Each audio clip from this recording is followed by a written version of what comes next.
এটা হচ্ছে বেলে মাছ, সবাই চেনেন। এটা কচুরলতি, দেশি কচুরলতি। এটা হচ্ছে ভুঁড়ি, আমি পরিষ্কার করে নিয়েছি। এটা রাজহাঁসের মাংস। তো আসসালামু আলাইকুম, কেমন আছেন সবাই? আশা করি আল্লাহর রহমতে সবাই ভালো আছেন। আলহামদুলিল্লাহ, আমিও ভালো আছি।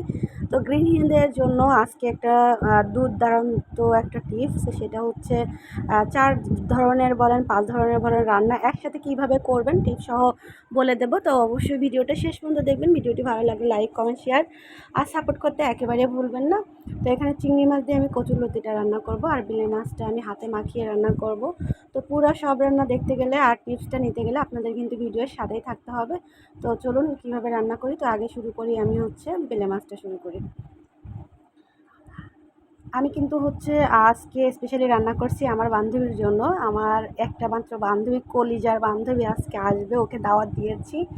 আমিও ওর বাসায় যে ঈদের সময় খেয়ে আসছি, ওকেও দাওয়াত দিয়েছি। তো ওর জন্য রান্নাটা হচ্ছে। তো এখানে পেঁয়াজ কুচি দিলাম, আদা রসুন বাটা দিয়েছি, আর কিছুটা পেঁয়াজ বাটাও দিয়ে দিলাম, জিরা গুঁড়া, আর সাথে কিন্তু দিয়েছি কি বলেন তো, স্পেশালি হচ্ছে আমার যে সরিষা গুঁড়াটা সেটা দিয়েছি, আর কিছুটা দিলাম হলুদ গুঁড়া এবং ঝালের গুঁড়া। তো এখানে দিয়ে দেবো নুন, আর স্বাদ মতো দিতে হবে, দিয়ে দেবো কাঁচা ঝাল বাটা। তো সব কিছু দিয়ে আমি হাতে মেখে রান্না করব। বেলে মাছ রান্না করতে মাত্র 5 মিনিট সময় লাগে, একদমই সময় লাগে না, কারণ বেলে মাছটা খুবই নরম হয়। আর এটা হচ্ছে আমাদের ঘেরের বেলে মাছ। তো আমি কিন্তু তেলটাও দিয়েছি, এটা স্কিপ হয়ে গিয়েছে। আর হাতটা ধুয়ে যতটুকু পানি দিয়েছি এই পানি দিয়ে রান্না হয়ে যাবে। তো 5 মিনিট পরে ফিরে আসছি ইনশাল্লাহ। তো টিপস যেটা, সেটা হচ্ছে আমি কিন্তু এই 4-5 রকমের রান্নাটা করার জন্য হচ্ছে আমি সব মশলা কিন্তু রেডি করে নিয়েছি আগে। তো দেখুন মাশাআল্লাহ আমার রান্নাটাও রেডি। আর এখন চলে আসবো আমি ভুঁড়ি রান্না করতে। তো ভুঁড়ি রান্না করতে গেলে আমাদের 1 বাটি লাগবে পেঁয়াজ, আর 1 বাটি লাগবে রসুন আস্ত, মানে গোটা রসুন। পেঁয়াজ বাটা এবং রসুন বাটাটাও আমি দিয়ে দেবো 1 চা চামচ করে, আদা বাটা।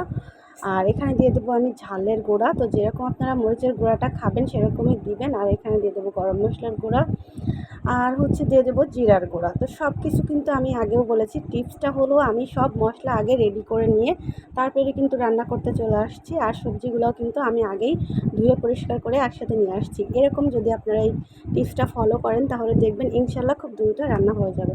তো এখানে কিন্তু আমি হলুদ এবং লবণটাও অ্যাড করে দিলাম, আর ভালোভাবে মশলাটা কষিয়ে নিয়েছি। আর এখন আমি দিয়ে দিলাম যে ভুঁড়িটা, আমি হচ্ছে এটা গরুর ভুঁড়ি, আমি হচ্ছে যেটা ধুয়ে পরিষ্কার করে নিয়েছি সেটা দিলাম। আর এখন ভালোভাবে কিন্তু কষাবো।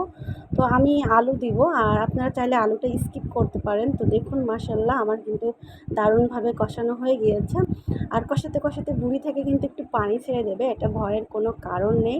তো আমি এখানে কিন্তু হচ্ছে একটু ঢাকনা দিয়ে দিয়ে আমি রান্না করব। তো দেখুন মাশাআল্লাহ আমার কষানো হয়ে গিয়েছে। আর আমি এখন ঝোলের জন্য পানি দিলাম। তো যেহেতু ভুঁড়িতে আমরা ঝোলটা রাখবো না, একদমই গামাখা গামাখা একটা তেল তেল ভাব থাকবে, এভাবে রাখবো। তো ঢাকনা দিয়ে ঢেকে এখন রান্না করে নিলাম। তো মাশাআল্লাহ আমার কিন্তু রান্না হয়ে গিয়েছে। আর আমার একসাথে এই 4 ধরনের রান্না আপনাদের কাছে কেমন লাগলো কমেন্ট করে জানাতে একেবারে ভুলবেন না। সবাইকে ধন্যবাদ। আর ভিডিওটা একদম স্কিপ করবেন না। তো এখানে চলে আসলাম কচুরলতি রান্না করতে। তো কচুরলতিটা আসলে আমি কষানো দেখাইনি, কারণ আমি হাতে মাখিয়ে হচ্ছে কচুরলতিটা রান্না করতে চলে আসছি। তো মাশাআল্লাহ আমার কচুরলতিটাও কিন্তু হয়ে গিয়েছে। আর এখন বিশেষ যেটা দেখাবো সেটা হচ্ছে সামনে আসতেছে, তো অবশ্যই কিন্তু দেখতে হবে ভালোভাবে। তো কচুরলতিটাও আমার রান্না হয়ে গিয়েছে। আর এখন আমি এই যে রাজহাঁসের মাংস নিয়ে চলে আসছি। তো আগে আমি তেল দিয়ে দিলাম পরিমাণ মতো। তো তেলটা আমি, অনেকে বলবেন যে এত কম কেন আপু? হ্যাঁ, এত কমই দিব, কারণ হাঁসটা হলো একেবারে নবীন হাঁস, 4.5 কেজি মাংস হয়েছে। তো সেই হাঁসটা আমি এই যে রান্না করছি, হাঁসে অনেক তেল। হাঁসটা যেহেতু বলেছি যে নবীন হাঁস, মানে কেবল বড় হয়েছে এরকম একটা হাঁস। তো লবণ দিয়ে দিলাম, এখানে পেঁয়াজ রসুন বাটা দিয়ে দিচ্ছি, আদা বাটা দিয়ে দিচ্ছি। এটা আমি পরিমাণ মতো দিয়েছি, আপনারা পরিমাণটা বুঝে দিবেন। কাঁচা ঝাল বাটা দিয়েছি, কাঁচা ঝাল বাটা দিলাম, আবার হচ্ছে কিন্তু আমি হচ্ছে গুঁড়াও দিব।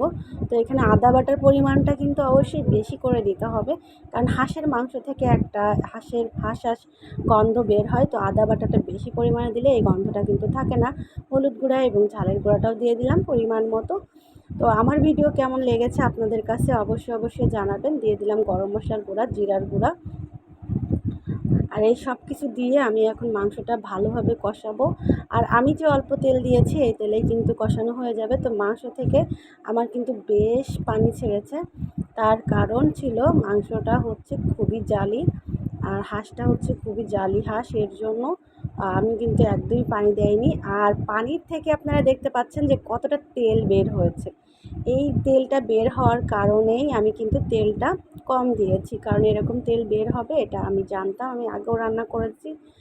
আর সবথেকে বড় যে ব্যাপারটা আপনাদের সাথে শেয়ার করব সেটা হচ্ছে হাঁসের মাংস কিন্তু খেতে আমি অনেক পছন্দ করি। এর জন্য আমার প্রায় সময় হাঁসের মাংস রান্না হয়। তাই হাঁসের মাংস রান্নার অভিজ্ঞতাটা একটু বেশি আছে আমার। তো যারা হাঁসের মাংস রান্না করতে পারেন না তারা এই ভিডিওটা দেখতে পারেন ইনশাল্লাহ। তো দেখুন আমি কিন্তু একদমই এক্সট্রা পানি দিইনি, আমার সেই পানিতেই রান্না শেষ। আর কতটা তেল উঠেছে। তো আমার রান্নাগুলো কেমন লাগলো অবশ্যই কমেন্ট করে জানাবেন। আমার প্রিয় ভাই বোনেরা, কলিজার ভাই বোনেরা অবশ্যই জানাবেন। সবাইকে ধন্যবাদ। আজ এ পর্যন্ত। আল্লাহ হাফেজ।